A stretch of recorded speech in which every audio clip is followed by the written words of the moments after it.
প্রতিদিন আমার জবান দিয়া চলতে থাকবে উম্মতি উম্মতি। শায়খুল্লাহ মুহাদ্দিস দেহলভী রাহিমাহুল্লাহ তার কিতাবের মধ্যে সনদ ছাড়া একটা কথা এনেছে।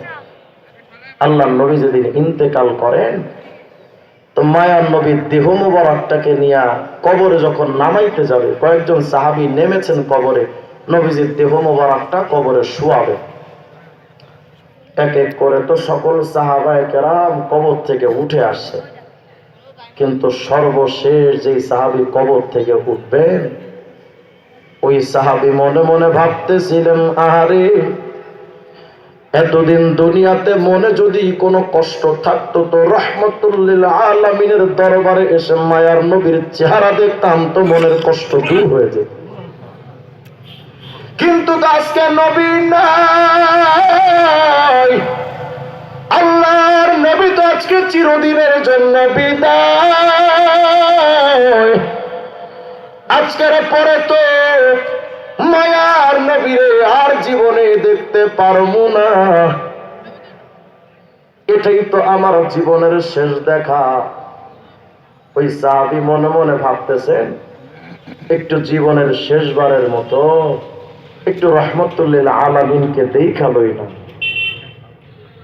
ওই সাহাবী বলেন, আমি যখন রাহমাতুল লিল আলামিন মায়ার নবীর চেহারার দিকে যখন আখির নজর যখন তাকাইলাম, আমি দেখতে পাচ্ছি আল্লাহর নবী কবরে শুয়া মায়ার নবীর ঠোঁট মোবারক এমন নড়াচড়া করতেছিল। আমি আশ্চর্য হয়ে গেলাম, নবীর ঠোঁট নড়ে কেন, কি বলেন নবী? ওই সাহাবী বলেন, আমি যখন আমার কানটারে মায়ার নবীর ঠোঁট মোবারকের কাছে যখন আমার কানটারে নিলাম রে, আমি শুনতে পাচ্ছি আল্লাহর নবী কবরে শুয়া শুয়া ফিস ফিস আওয়াজ দিয়া বলতেছিলেন, ইয়া রাব উম্মতি।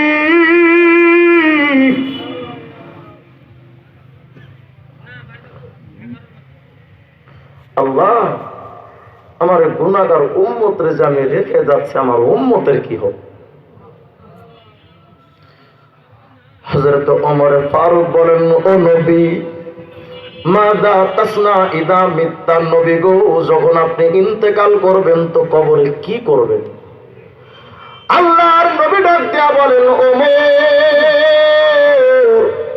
ফালা আযালু আকুলু ফি কবরি ইয়া রাব উম্মতি। যতদিন আমি কবরে থাকবো আমার জবান দিয়া চলতে থাকবে উম্মতি উম্মতি। আল্লাহ আমার উম্মতকে আপনি মাফ কইরা দেন। আল মুস্তাদরাক আলা সহিহাইনিল হাকিম 228 নম্বর হাদিস। আল্লাহর নবী আবার বলেন, উম্মতরা জানো আমি নবী তোমাদের কতটা পাগল।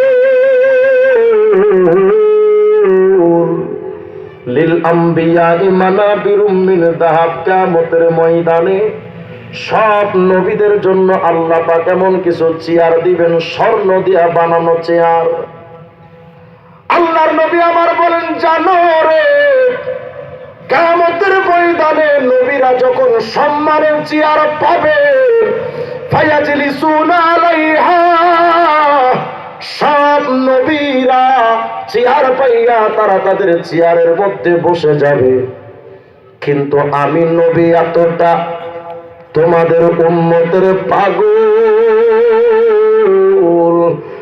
সব নবীরা যখন কাতারে কাতারে চেয়ারে সারিবদ্ধভাবে বসে থাকবে, তাকায় দেখো ওয়ায়াবকা মিম্বারি লা আজলিসু আলাইহি, শুধু আমার চেয়ারটা খালি থাকবে, আমি আমার চেয়ারে বসবো না। ও নবী, আপনি চেয়ারের মধ্যে কেন বসবেন না, কি করবেন আপনি বলেন? আল্লাহর নবী আবার বলেন, উম্মত রে আমি আমার ওই চেয়ারের মধ্যে বসবো না। ওই সময় সব নবীরা যখন সম্মানের চেয়ারে বসা, ওই সময় আমি নবী কাইমুম বাইনা ইয়াদাই রব আকুলু ইয়া রব উম্মতি উম্মতি, আমি আল্লাহর সামনে দাঁড়া বলবো, আল্লাহ আমার উম্মতরে মাফ করে দেন আল্লাহ। সুবহানাল্লাহ। আমি আমার উম্মতি উম্মতি বলে কাঁদবো রে। আমি ওই চেয়ারের মধ্যে বসবো না, যেন আল্লাহর নবী বোঝাতে চাইবেন, ওগো রব, আজকে কিয়ামতে আমি মুহাম্মদ আমি নিজেকে নিয়ে ভাবি না, আমার ফাতিমা হাসান হুসাইনের নিয়ে ভাবি না, আমার পরিবার নিয়ে ভাবি না, আমি শুধু একটা ভাবি, আমার গুনাহগার উম্মতরে মাফ কইরা দে নবী। এই দোয়াটা তো আপনি চেয়ারের মধ্যে বৈশা বৈশা তো করতে পারতেন, বসবেন না কেন? আল্লাহর নবী বলেন, কেন বসবো না জানোস? মাখাফাতা আইয়ুবআসা ফি ইলাল জান্নাহ ওয়া ইয়াবকা উম্মতি মিন বাদি। আমি যদি ওই চেয়ারে বসে যাই আর ফেরেশতারা যদি সব নবীদের সাথে আমারও আগে জান্নাতে ঢুকায়া দেয়, তো আমার এই গুনাহগার উম্মতের কি হবে? আল কওলুল বাদিয়ের মধ্যে ইমাম যাহাবী রাহমাতুল্লাহ একটা ছোট্ট ঘটনা এনেছেন। হযরত সুফিয়ান আস-সাওরী বলেন, বাইনামা আনা বিত-তাওয়াফ, কোন একটা দিন আমি সুফিয়ান আস-সাওরী পবিত্র কাবা শরীফ তওয়াফ করতেছিলাম। তো কাবা তওয়াফের সময় ইযা রাআইতু রাজুলান লা ইয়ারফাউ কদামাহু ওয়া লা ইয়াদাউ কদামা ইল্লা ইউসাল্লি আলান নবী সাল্লাল্লাহু আলাইহি ওয়াসাল্লাম, আমি তাকায় দেখি পবিত্র কাবার চতুর্পাশে এক যুবক চক্কর দিচ্ছে, কাবা তওয়াফ করে, কিন্তু ওই যুবক পা উঠায় আর পা নামায়, হাঁটার জন্য যখন পা উঠাচ্ছে আর নামাচ্ছে, প্রতিটা কদমে কদমে তাকায় দেখি যুবক একটা আমল করছেন, বলতেছে আল্লাহুম্মা সাল্লি আলা মুহাম্মদ, এই দুরূদ শরীফ পড়তেছিল। আমার একটু প্রশ্ন জাগলো, যেহেতু সুবহানাল্লাহ কয় না, আলহামদুলিল্লাহ কয় না, খালি আল্লাহুম্মা সাল্লি আলা মুহাম্মদ। তো সুফিয়ান আস-সাওরী ছেলেটার কাছে আসে। হযরত সুফিয়ান আয়েশা যুবকরে বলে, ইয়া হাদা তারাক্তা তাসবিহ ওয়া তাহলিল ওয়া আকবালতা বিস-সালাতি আলান নবী সাল্লাল্লাহু আলাইহি ওয়াসাল্লাম, যুবক রে, আমি তো দেখছি তুমি সুবহানাল্লাহ কও না, আলহামদুলিল্লাহ কয় না, শুধু দুরূদ শরীফ পড়ছো। হাল ইনদাকা ফি হাদা মিন শাই, এর মধ্যে কোনো গোপন রহস্য আছে কি? অনেক লম্বা ইতিহাস, শুধু মৌজে ইস্তেশাদ বলছি। যুবকটা এটা বলে, সুফিয়ান রে, লাউলাকা গরীবুন ফি আহলি জামানিনা লামা আখবারতুকা আন হালি ওয়ালা ইত্তালাতুকা আন খবরি। সুফিয়ান রে, আপনি যদি এই জামানার কিংবদন্তি আলেম যদি না হতেন, আমার এই মনের ওই গোপন খবরটা আমি আপনার জীবনেও বলতাম না। কিন্তু সুফিয়ান, যেহেতু আপনি এত বড় আলেম, আপনার কথা না শুই নাও তো পারি না, শোনেন একটা গোপন খবর আছে আমার। এ আল্লাহর বান্দা সুফিয়ান রে, খরাজতু আনা ওয়া ওয়ালিদি হাজ্জাইনা ইলা বাইতুল্লাহিল হারাম। এরে সুফিয়ান, কোন একটা বছর হজ ব্রত পালন করার জন্য আমি আমার বাবার সাথে রওনা হলাম, মক্কা শরীফ যাব, কাবা তওয়াফ জিয়ারত করব, পবিত্র হজ পালন করব, এজন্য ঘর থেকে বের হলাম। সুফিয়ান আস-সাওরী, রাস্তায় যখন আমি যাচ্ছি, ওই জামানায় তো মেডিকেলের ব্যবস্থা নাই, অ্যাম্বুলেন্স নাই, বিমান নাই, যাইতে পথে আমি তাকায় দেখলাম ফামারিদা ওয়ালিদি, হঠাৎ আমার বাবা অসুস্থ হয়ে পড়লেন। আমার বাবা যখন অসুস্থ হয়ে গেছেন, অ্যাম্বুলেন্স তো নাই, মেডিকেল সার্ভিসও নাই, তাড়াহুড়া করে আমি রাস্তার পাশে একটা তাবু বানাইলাম। তাবুর মধ্যে নিয়া আমার বাবারে তাবুর মধ্যে ঢুকায়া শোয়া দিলাম। ফাকুমতু ইনদা রাসি লিউআলিজা, আমার বাবার শোয়া দিয়া আমার বাবার মাথা বরাবর আমি একটু প্রস্তুতি নিলাম, আমার বাবার মাথাটা মাসাজ করে দিব, বাবার শরীরটাকে একটু টিপে দিব, তেল মালিশ করে দিব, বাবা অসুস্থ। সুফিয়ান আস-সাওরী রে, আমি যখন বাবাকে ট্রিটমেন্ট সেবা করার জন্য যখন প্রস্তুত হয়ে গেলাম, আমি তাকা দেখি ফামাতা ওয়ালিদি, আমার চোখের সামনে আমার বাবা দুনিয়া থেকে বিদায় হয়ে গেলেন, মারা গেলেন। কিন্তু সুফিয়ান, সবচাইতে বড় বিপজ্জনক কথা রে, আমি তাকায়া দেখলাম আমার বাবার ইন্তেকালের পর ওয়াসওয়াদা ওয়াজহুহু, আমার বাবার চেহারাটা কালা হয়ে গেছে। আরেকটা বর্ণনায় আসছে ফি সূরাতি খিনজির, শূকরের মতো হয়ে গেছে চেহারা।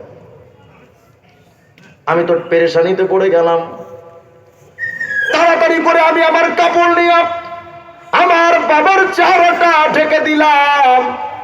পৃথিবীর কোন মানুষ যেন আমার বাবার চেহারাটা দেখতে না পারে। যদি মানুষে দেখে আমারে কইব তোর বাপ হারামি, তুইও হারামি।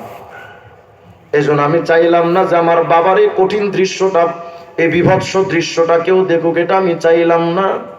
আমার বাবার চেহারার উপরে আমি এভাবে করে কাপড় দিয়া বাবার চেহারাটা ঢেকে দিলাম। এরে আল্লাহর বান্দা সুফিয়ান রে, কি করব? একা মানুষ, বাবাকে গোসল দিতেও তো একলা পারবো না, দাফন কাফন জানাজা একা কেমনে করবো? কিন্তু আমার বাবার চেহারাটা কেউ না দেখুক এই জন্য কাউকে আমি ডাকতেও ছিলাম না। কি করব? ডিপ্রেশন।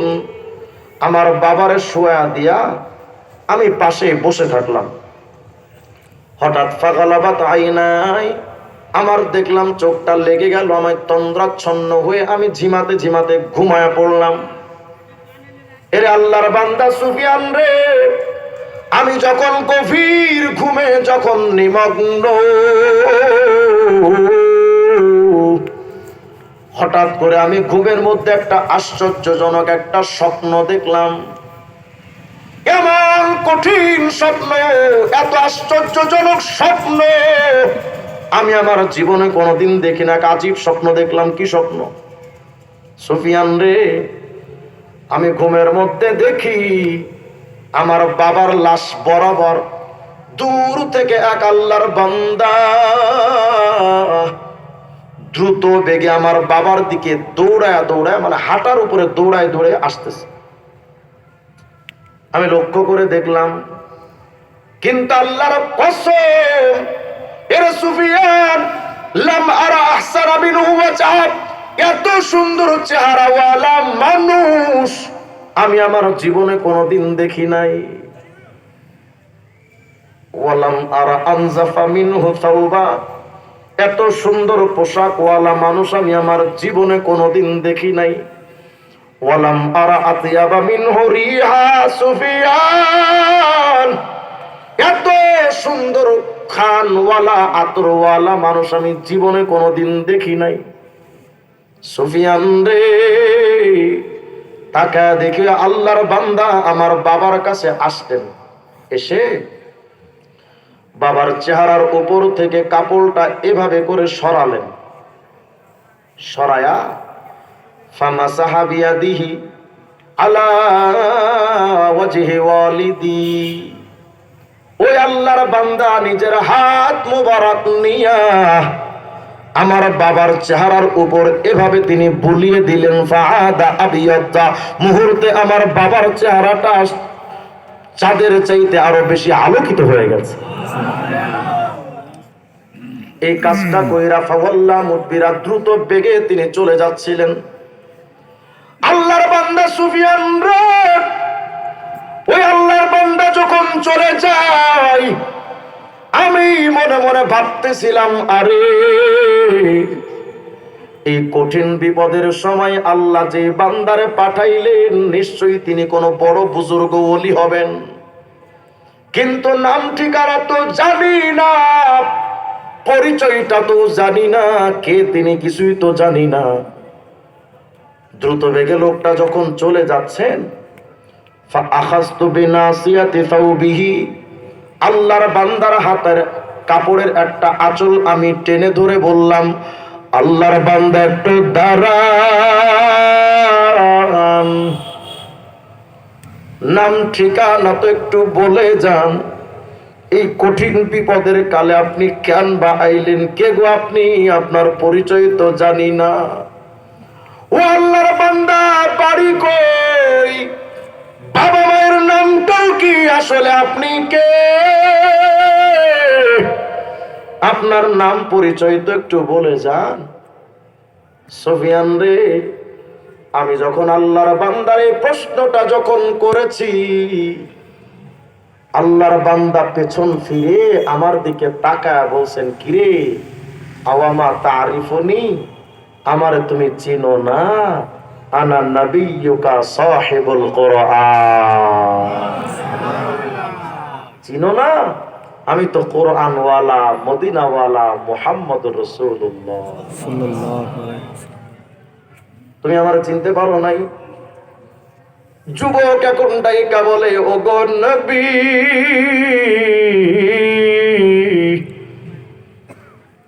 চিনলাম তো মায়ার নবী, আপনি রহমতুল লিল আলামিন, চিনলাম তো নবী, কিন্তু ইয়া রাসূলুল্লাহ আমি জানতে চাই আমার বাবার এই দৃশ্যটা কেন হলো, আর আপনিও বা কেন আইলেন গো নবী? আমি যেটা বুঝতে পেরেছিলাম আমার বাবা বড় পাপী, কিন্তু পাপী মানুষের কাছে আপনি নবী আইলেন কেন? আল্লাহর নবী আমার বলেন, যুবক, ইন্না ওয়ালিদাকা কানা মুসরিফান আলা নাফসিহি, আমি জানি তোমার বাবা এই জামানার বিরাট বড় একজন পাপী, যেই কারণে তোমার বাবার চেহারাটা বিভৎস হয়ে গেছে। কিন্তু তোমার বাপের মধ্যে একটা আমল ছিল, কানা ইউকসিরুস সালাতা আলাইয়া, যত ব্যস্ততা থাকুক না কেন প্রতিদিন তোমার বাবা আমার নামে বেশি বেশি দরুদ শরীফের আমল করত। মুরব্বী, জীবনে যতবার বিড়ি টেনেছেন ততবার নবী